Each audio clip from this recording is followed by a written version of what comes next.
ನಮಸ್ಕಾರ ವೀಕ್ಷಕರೇ, ಜನತಾ ನ್ಯೂಸ್ಗೆ ಸ್ವಾಗತ. ನಾನು ರಕ್ಷಿತಾ ಚಪ್ಪರಿಕೆ. ಇಂದಿನ ದಿನಗಳಲ್ಲಿ ಹೆಣ್ಣಿನ ಮೇಲೆ ದೌರ್ಜನ್ಯ ಕೇಳ್ತಾನೆ ಇರ್ತೇವೆ. ಆದರೆ ಏನಪ್ಪಾ ಅಂದ್ರೆ ನಾವು ನಿಜಕ್ಕೂ ಎಂತ ಸಮಾಜದಲ್ಲಿ ಬದುಕ್ತಾ ಇದ್ದೇವೆ.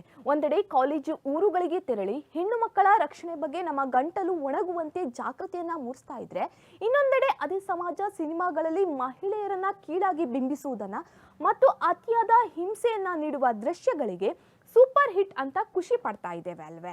ಇನ್ನು ಈ ವಿಚಾರಗಳು ಎಲ್ಲಿಗೆ ಹೋಗಿ ತಲುಪಲಿದೆ? ಎಸ್, ನಟ ಯಶ್ ಅಭಿನಯದ ಟಾಕ್ಸಿಕ್ ಸಿನಿಮಾದ ಬಗ್ಗೆ ರಾಜಕಾರಣಿ ಕೆ ಅಣ್ಣಾಮಲೈ ಅವರು ಸೆನ್ಸಾರ್ ಮಂಡಳಿ ವಿರುದ್ಧ ಈಗ ತೀವ್ರ ವಾಗ್ದಾಳಿಯನ್ನ ನಡೆಸ್ತಾ ಇದ್ದಾರೆ.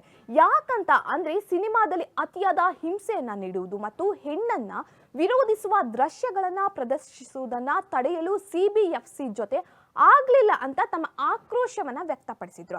ಹಾಗೆ ಎಷ್ಟೇ ದೊಡ್ಡ ಸ್ಟಾರ್ ನಟನ ಚಿತ್ರವಾಗಿದ್ರೂ ಅದಕ್ಕೆ ಕಟ್ಟುನಿಟ್ಟಿನ ಸೆನ್ಸಾರ್ ನಿಯಮ ಅನ್ವಯವಾಗಲೇಬೇಕು ಎಂದು ಅವರು ಗಟ್ಟಿಯಾಗಿ ಧ್ವನಿ ಎತ್ತುತ್ತಾ ಇದ್ದಾರೆ. ಎ ಪ್ರಮಾಣ ಪತ್ರ ಅಥವಾ ಎ ಸರ್ಟಿಫಿಕೇಟ್ ಅಂದ್ರೆ ಈ ಸಿನಿಮಾ 18 ವರ್ಷ ಮೇಲ್ಪಟ್ಟ ವಯಸ್ಕರಿಗೆ ಮಾತ್ರ. ಸಿನಿಮಾದಲ್ಲಿ ತೀವ್ರ ಹಿಂಸಾಚಾರ, ಅಸಭ್ಯ ಭಾಷೆ, ವಯಸ್ಕರ ವಿಷಯಗಳು ಅಥವಾ ಗಂಭೀರ ದೃಶ್ಯಗಳು ಇರಬಾರ್ದು ಅಂತ, ಅಪ್ರಾಪ್ತರನ್ನು ಚಿತ್ರಮಂದಿರಕ್ಕೆ ಬಿಡಬಾರದು ಎಂಬ ನಿಯಮವನ್ನ ಥಿಯೇಟರ್ಗಳು ಈಗ ಗಾಳಿಗೆ ತೂರ್ತಾ ಇವೆ. ಟಾಕ್ಸಿಕ್ ಮಹಿಳೆಯರನ್ನ ಭೋಗದ ವಸ್ತುವಿನ ರೀತಿ ತೋರಿಸುವ ಸಿನಿಮಾಗಳು ಮೊದಲ ದಿನವೇ ಕೋಟಿ ಕೋಟಿ ಕಲೆಕ್ಷನ್ ಮಾಡ್ತಾ ಇವೆ. ಆದ್ರೆ ಪ್ರತಿದಿನ ನಮ್ಮ ಮಕ್ಕಳು ಇಂತಹ ದೃಶ್ಯಗಳನ್ನ ನೋಡ್ತಾ ಇದ್ರೆ ಈ ದೇಶದಲ್ಲಿ ಮಹಿಳೆಯರ ಸುರಕ್ಷತೆ ಹೇಗೆ ಉಳಿತದೆ ಅಂತ ಅಣ್ಣಾಮಲೈ ಅವರು ಡೈರೆಕ್ಟ್ ಕ್ವಶನ್ ರೈಸ್ ಮಾಡಿದ್ದಾರೆ. ಸತ್ಯ ಅಲ್ವಾ? ಎಂಟರ್ಟೈನ್ಮೆಂಟ್ ಎನ್ನುವುದು ಮನುಷ್ಯರ ಜೀವನದ ಆಗು ಹೋಗುಗಳ ಮೇಲೆ, ಸಮಾಜದಲ್ಲಿ ಬದುಕುವವರ ಮನಸ್ಸಿನ ಮೇಲೆ ಕೆಟ್ಟ ಪ್ರಭಾವ ಬೀರಬಾರ್ದು ಅಲ್ವೇ.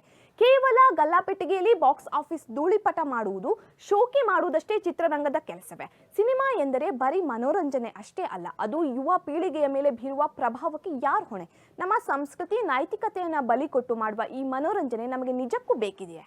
ಚಿತ್ರರಂಗದಲ್ಲಿ ಕೋಟಿಗಳ ಕಲೆಕ್ಷನ್ ಮುಖ್ಯವೋ ಅಥವಾ ನಮ್ಮ ಸಮಾಜದ ನೈತಿಕತೆ ಮತ್ತು ಹೆಣ್ಣು ಮಕ್ಕಳ ರಕ್ಷಣೆ ಮುಖ್ಯವೋ? ಪರದೆಯ ಮೇಲಿನ ಈ ಅತಿಯಾದ ಹಿಂಸಾಚಾರ ಮತ್ತು ಸೆನ್ಸಾರ್ ಮಂಡಳಿಯ ನಿರ್ಲಕ್ಷ್ಯದ ಬಗ್ಗೆ ನಿಮ್ಮ ಅಭಿಪ್ರಾಯವೇನು? ಕಮೆಂಟ್ನಲ್ಲಿ ತಿಳಿಸಿ.